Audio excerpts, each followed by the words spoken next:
어제는 우리 대한민국이 일제로부터 해방을 맞은 지 75년이 되는 해였습니다. 또 건국 72주년의 해였습니다. 우리가 해방하면 1945년 8월 15일을 우리 한국 사람이라고 하면 자연스럽게 떠올립니다. 이 해방이라고 하는 단어는 고통과 반대되는 말씀입니다. 그래서 해방이라고 할 때 우리는 억압으로부터 풀려났다, 억압으로부터 벗어났다라고 하는 의미가 들어 있습니다. 그래서 오늘 제가 우리 민족이 고통, 억압으로부터 해방된 것은 오늘 이 본문 출애굽기 3장에 나타난 이스라엘 백성들을 고통 속에서 모세를 통해 해방시키고자 하는 맥락과 영적으로 같지 않겠는가라고 생각을 해서 출애굽기 3장을 선택을 했습니다. 이스라엘이 1948년 5월 14일 건국을 하게 됩니다. 또 대한민국이 유엔을 통해서 1948년 8월 15일 건국을 하게 됩니다. 나는 이 두 나라를 하나님이 어떻게 이렇게 동일하게 들어 쓰실까? 이스라엘 민족의 400여 년의 핍박과 그 고통의 압박, 한국 민족의 외세로부터의 수많은 침략 속에서 특별히 조선이 멸망하라고 36년의 일제로부터의 압박, 그리고 36년으로부터 해방, 이스라엘 민족이 1900년 이상 세계 온 땅에 흩어져서 떠돌이 인생을 살다가 유엔으로부터 나라를 세울 수 있는 은혜. 여러분, 우리 스스로의 힘이 아니에요. 외세의 힘이에요. 출애굽기 3장을 보시면 모세가 그의 장인 이드로의 양을 치는데 떨기나무 불꽃이 활활 타오르는 산에 이르게 돼서 가까이 접근을 해 보았습니다. 그런데 떨기나무가 타지 않았어요. 이 불은 하나님의 불입니다. 성령의 불입니다. 일반적인 불이 아닙니다. 떨기나무 불꽃 속에서 하나님이 모세를 부르셨습니다. 모세야, 모세야, 모세야. 부르니까 모세가 내가 여기 있나이다. 그런데 모세가 두려움이 오는 거예요. 왜 두려움이 옵니까? 하나님을 보는데 두렵지 않겠습니까? 두렵지요. 그런데 하나님이 나는 너의 아브라함의 하나님, 이삭의 하나님, 야곱의 하나님이다, 이렇게 말씀을 합니다. 이제 430년 동안 이 백성들이 애굽으로부터 그 고통 속에서 하나님이 고통의 소리를 들었어요. 여러분, 우리가 괴로우면 울부짖습니다. 울부짖는 부르짖음의 소리를 들은 거예요. 고통의 소리를 들은 거예요. 또 그들이 고통을 받고 마음속으로 근심하는 것, 이것을 주님이 다 알고 계셨어요. 고통받고 있는 그들의 실상을 보고 계셨어요. 그럼 어떻게 해야 되겠습니까? 이제 하나님이 때가 됐구나, 이들을 구원해 내야 되겠다, 인도해 내야 되겠다. 그래서 모세를 들어 쓴 것입니다. 이스라엘 백성들이 가나안 땅에 내려갈 때는 야곱의 한 가족 70여 명이 내려갔죠.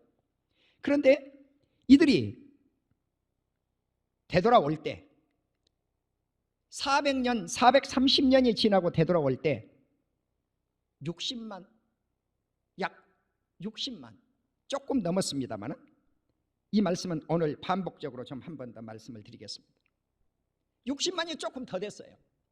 출애굽을 할 때 많은 이방 잡족들과 60만 대군이 출애굽을 했어요.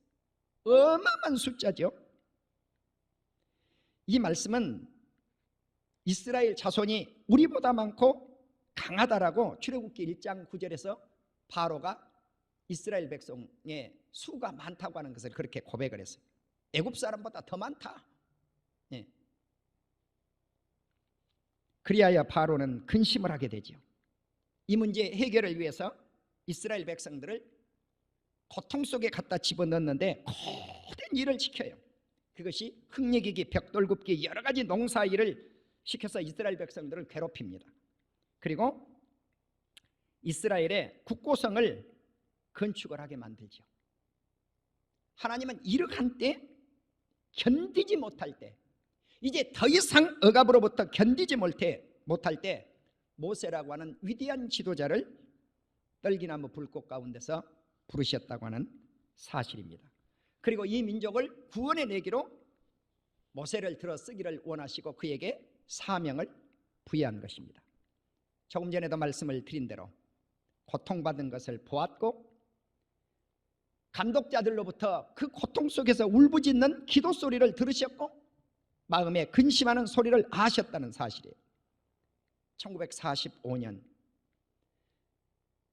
2차 전쟁을 통해서, 세계 2차 전쟁을 통해서 일본을 망하게 하고 한국 민족을 일제로부터 구원해 내신 하나님의 은혜를 우리는 다시 한번 기억하셔야 될 줄로 믿습니다.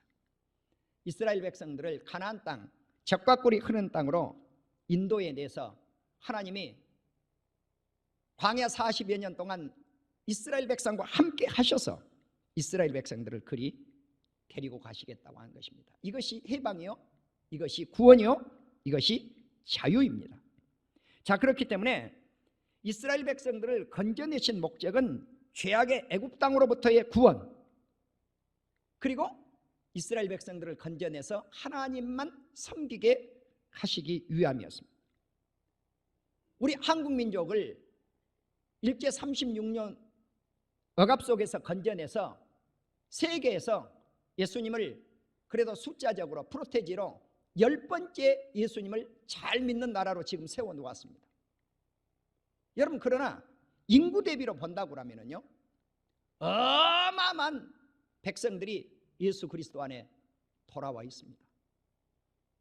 세계 선교에 그래도 두 번째 가는 국가로 주님이 미국 다음에 많은 선교사님들을 파송하는 국가로 세우신 놀라운 역사, 이것은 기적 중에 기적입니다. 70여 명이 애굽에 내려갈 때 내려갔다고 그랬습니다. 왜일까요? 죄악 세상이 애굽 생활이기 때문에 그렇습니다. 그런데 가나안 땅은 올라간다고 말씀을 합니다. 왜 그럴까요? 가나안은 천국을 상징을 합니다. 예수 그리스도께서 거하시는 전이 예루살렘에 있기 때문에 올라간다고 하는 묘사를 하는 것입니다. 창세기 46장 3, 4절을 보십시오. 반드시 너를 인도하여 다시 올라올 것이라고 하나님은 야곱을 통해서 약속을 하셨습니다. 하나님의 말씀은 이처럼 한번 약속하면 파기되는 법이 없다는 사실입니다. 사랑하는 우리 성도 여러분, 하나님께서 이스라엘 백성을 구원해 내실 때 군대 조직을 해요. 군대 조직. 이스라엘을 군대 조직을 하는데 어떻게 조직을 하는가 봤더니 지파별로, 족속별로 편대를 짜요. 핏줄로 짜는 거예요. 핏줄로. 예. 나는 우리 대한민국 사람들을 보면 핏줄을 되게 소중히 여겨요. 나 박씨거든요. 그러면 뭐라고 그러냐면은 돌 하나를 들고 종로통에 가서 돌 하나를 탁 던졌더니 박씨가 그 가운데 맞을 확률이 많다는 거죠. 그래서 대한민국에서는 김씨, 이씨, 박씨가 많다고 그래요. 그러면 대한민국에 김이박만 있나요? 수많은 성씨들이 존재해요. 다 위대한 성씨들이에요. 자기 성씨만 위대하는 게 아니고. 그래서 우리는 핏줄을 굉장히 중요해요. 족보를 대단히 중요해요. 사랑하는 우리 성도 여러분, 오늘 저는 이스라엘 백성들 60만 대군이 어떻게 진열을 이루고 있는지 오늘 말씀을 통해서 하나님의 방법을 제시할 것입니다. 나는 우리 민족이 이 방법의 제시를 따라서 나라를 새롭게 세우는 역사가 있기를 주님의 이름으로 축원합니다. 이스라엘 백성들이 가나안 땅에 들어갈 때 동서남북 네 편의 사방으로 군대를 조직합니다. 동편 세 족속, 남쪽 세 족속, 서편 세 족속, 북쪽 세 족속. 그래서 동남서북 이렇게 나뉘어요. 그러면 동은 시족을 따라서 딱 배분을 합니다. 유다, 이사갈, 수불론. 유다는 야곱의 4번째 아들이죠. 이사갈은 9번째 아들이고 수불론은 10번째 아들이죠. 그러니까 유다가 수장인데 유다가 동생들을 다스려야 편대의 대장이 될 거 아니에요. 언제든지 동편이 선두기수예요. 자, 그 다음에 남쪽은 루벤 1번째 아들이죠. 시몬 2번째 아들이죠. 실바 아까 낳은 갓 7번째 아들이에요. 그럼 여기 가만히 보시면요, 유다, 이삭을 수불로는 레아 족속들이에요. 레아가 낳은 아들들이에요. 남쪽 마찬가지예요. 레아 족들이에요. 그런데 갓은 레아의 몸종 실바의 아들이에요. 그래도 한혈통이단 말이죠. 자, 서쪽을 보십시오. 에브라임, 므낫세, 베냐민. 누굽니까? 라헬의 아들들이에요. 그러니까 핏줄로 묶어놨어요. 그 다음에 북쪽을 보십시오. 여기는 서자들이에요. 예, 몸종의 자식들이에요. 단, 비라의 아들이죠. 아셀, 실바의 아들이죠. 납달리, 비라의 아들이에요. 그런데 이들을 인구조사를 1차하고 2차를 했더니 특이한 상황이 벌어져요. 새벽기도에 나오셨던 우리 성도들이 이해하실 거예요. 동쪽의 군대는 유다, 이삭을 수불로는 다 숫자가 1차 때보다 모압 평지에서 가나안 땅 딱 들어갈 때 숫자가 늘어난 거예요. 남쪽 루벤, 시몬, 갓은 다 줄었어요. 서쪽은 에브라임하고 므낫세는 증가를 했는데 베냐민은 줄어들었어요. 북쪽 단하고 아셀은 늘어났는데 납달리는 감소를 했어요. 다시 말씀을 드리면 동쪽은 다 증가, 남쪽은 다 감소, 서쪽은 2지파 증가, 1지파 감소, 북쪽도 2지파 증가, 1지파 감소, 그랬단 말이죠. 그런데 여기서 단을 지난주에 말씀을 드렸어요. 단은 14만 4천 속에 숫자가 들어갔다 안 들어갔다? 안 들어갔다. 왜 그래요? 사단이 들어있다며. 사단, 영적으로. 그런데 그렇다고 단이 구원을 받지 못할 것인가? 야곱을 통해서 구원을 기다리는 백성이 될 것이라고 했어요. 그래서 이방 족속처럼 떨어져 나갔지만은 요셉 지파 속에서 그도 구원받을 족속이 될 것이라고 지난주 말씀을 드렸습니다. 그래서 계시록 14장 1절에 보면 어린 양이 시온에 섰고 예수님과 함께 14만 4천이 서 있었는데 이마에 어린 양 예수님의 이름과 하나님의 이름이 그곳에 기록이 되어 있더라는 거죠. 나는 저와 여러분의 이마에 예수 그리스도의 이름, 우리 아버지 하나님의 이름이 붙어 있기를 주의 이름으로 축원합니다. 그래야 천국에 갈 수 있습니다. 우리는 출애굽하면은 유월절과 밀접한 관계가 있습니다. 이것은 영적인 의미입니다. 유월절은 우리가 잘 알고 계시는 대로 바로에게 10번째 재앙을 내릴 때 모든 이스라엘의 장자와 이스라엘의 첫 새끼를 죽이겠다고 했을 때 이스라엘 백성들이 니산월 1월 14일 10일 날 양을 잡아서 14일까지 간직을 했다가 14일 날 양을 잡죠. 염소를 잡죠. 그런데 그 피를 가지고 문설주, 기둥이에요. 2기둥, 인방 이렇게 보여요.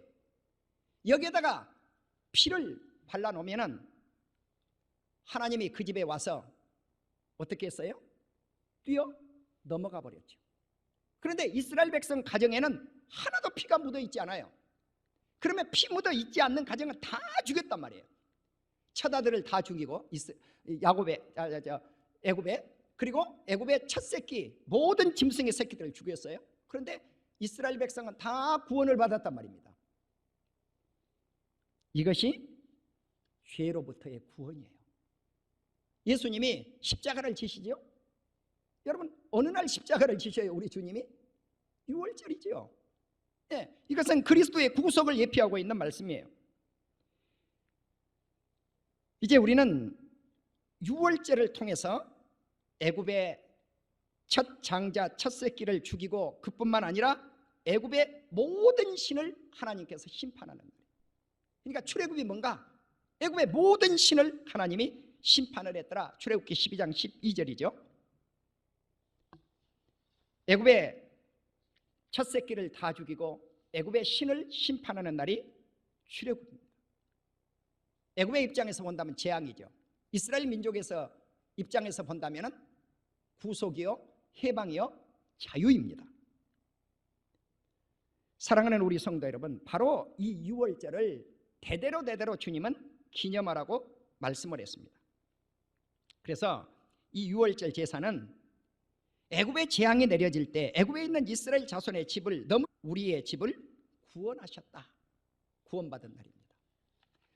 나는 우리 대한민국이 정말 일제 36년의 해방으로부터 자유를 얻어서 죄로부터의 자유, 죄로부터의 구속, 이것이 예수 그리스도를 믿음으로 말미암아 그래도 대한민국 땅에 1000만이 넘는 우리 예수 믿는 성도들이 지금 계신다고 하는 것, 복 중에 복이라고 믿습니다. 그래서 약 5천만 가운데 20%쯤 우리가 구원의 반열 속에 들어가 있습니다. 사랑하는 우리 성도 여러분, 바로 이 구속은 밤에 이스라엘 백성들에게 이루어졌습니다. 이스라엘 자손을 향해서 일어나라고 말씀을 합니다. 그리고 죄악 세상 애굽을 떠나라고 말씀을 합니다. 그리고 너희는 가나안 땅으로 가서 하나님만을 섬기라고 말씀을 합니다. 자, 이제 이 구원의 은총을 받을 때 바로가 너희들의 양도 서도 가지고 가서 축복하고 하나님을 섬겨라고 말씀을 합니다. 그런데 막 쫓아내다시피 쫓아내는 거죠. 이스라엘 백성들은 허리에 띠를 차고 신발을 신고, 요즘으로 말하면 밥도 유교병을 먹지 못하고 누룩 없는 떡을 만들어서 빨리 도망을 나와야 되니까 그렇게 무교병을 먹고 그 밀가루를 반죽해서 애굽에서 울러매고 나왔죠. 그리고 나올 때 그냥 나온 것이 아니고 애굽 백성들에게 폐물을 내놔라, 금도 내놔라, 금덩어리도 내놔라, 옷도 내놔라. 그러니까 그들이 다 주었어요. 이거 가지고 제발 빨리 나가기만 하라고. 왜? 내 자식들이 죽으니까, 내 새끼가 죽으니까. 이것은 하나님의 은혜라고 성경이 말씀을 합니다. 하나님께서 애굽 사람들을 통해서 이스라엘 백성들에게 은혜를 입히게 하셨다. 그렇습니다. 해방은 하나님의 은혜입니다. 자유는 하나님의 은혜입니다. 거저 온 것이 아닙니다. 그럼 이 은혜가 어떤 은혜인가? 오늘날로 표현한다면 십자가의 은혜인 것을 믿는 우리 성도님들이 되시기를 주의 이름으로 축원합니다. 예수 그리스도의 십자가의 은혜입니다. 이것이 요한복음 19장 14절에 보면 이날은 유월절의 준비예려 때는 제6시라. 빌라도가 유대인들에게 이르되 보라 너희 왕이로다. 그들이 소리 지르되 없이 하소서, 없이 하소서. 예수님을 십자가에 못 박게 하소서, 십자가에 못 박게 하소서. 바로 유월절 준비 일 하루 전에 이런 일들이 있고 우리 주님은 십자가에 못 박혀 죽으신 것입니다. 이것은 은혜 중에 은혜인 것을 믿는 우리 온 성도님들이 되시기를 다시 한번 주의 이름으로 축원드립니다. 이제 예수님이 이사야 61장 1절을 누가복음 4장 18절에서 그대로 인용을 하셨는데, 주의 성령이 내게 임하셨으니 가난한 자에게 복음을 하시려고 내게 기름을 부었다. 자, 가난한 사람에게 무엇을 복음을 전하려고. 그런데 이사야서는 이 말씀을 뭐라고 했는가? 아름다운 소식을 전하게 하려고.